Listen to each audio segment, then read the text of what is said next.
वाले देवों के इस नारायण के जिनके हाथ शंख चक्र गदा और पद्म से सुशोभित थे तथा जो गले में वनमाला पहने हुए थे, उन्हें देखकर उनकी स्तुति करने लगे।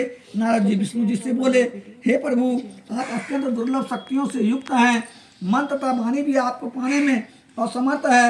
आपका आदि मध्य अंत कोई नहीं जानता। आप निर्गुण स्वरूप सृष्टि के कारण भक्तों के दुखों को हरने वाले हैं।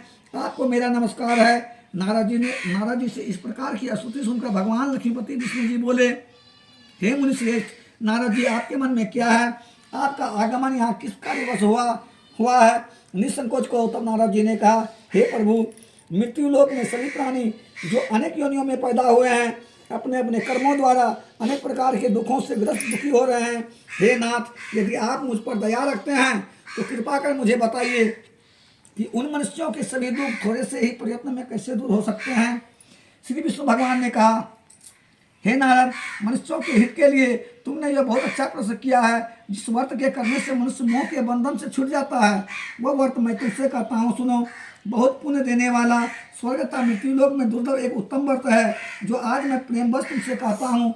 श्री सत्यनारायण भगवान का यह व्रत विधि विधान पूर्वक संपन्न करके मनुष्य इस धरती पर शुद्ध होकर मृत्यु के उपरांत मोक्ष की प्राप्ति करता है।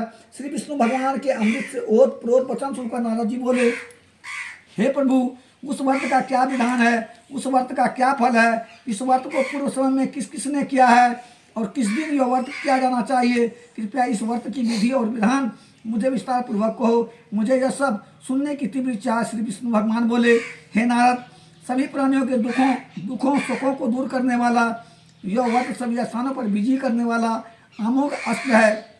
भक्ति और श्रद्धा से युक्त मनुष्य किसी भी दिन श्री सत्यनारायण भगवान की संध्या के समय ब्राह्मण एवं बंधु बांधवों के सहित धर्मपरायण होकर पूजा करे, भक्तिभाव से पूर्ण हो, नैवेद्य केले का फल, शहद, घी, शक्कर या गुड़, दूध, गेहूं का आटा, सवाया लेवे, गेहूं के अभाव में साठी का चूर्ण भी ले सकते हैं। इन सबको भक्तिभाव से संपन्न हो भगवान श्री सत्यनारायण को अर्पण करें। बंधु बांधवों से ब्राह्मणों को भोजन कराएं। इसके पश्चात स्वयं भोजन करें। रात्रि में नृत्य भजन आदि का आयोजन कर श्री सत्यनारायण भगवान का स्मरण करते हुए समय व्यतीत करें। इस तरह जो मनुष्य व्रत करेंगे उनके समस्त मनोरथ निश्चय ही पूर्ण होंगे।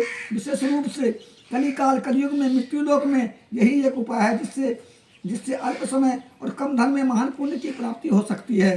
दूसरा अध्याय समाप्त। बोल दे वृंदावन बिहारी लाल की जय, भगवान की जय।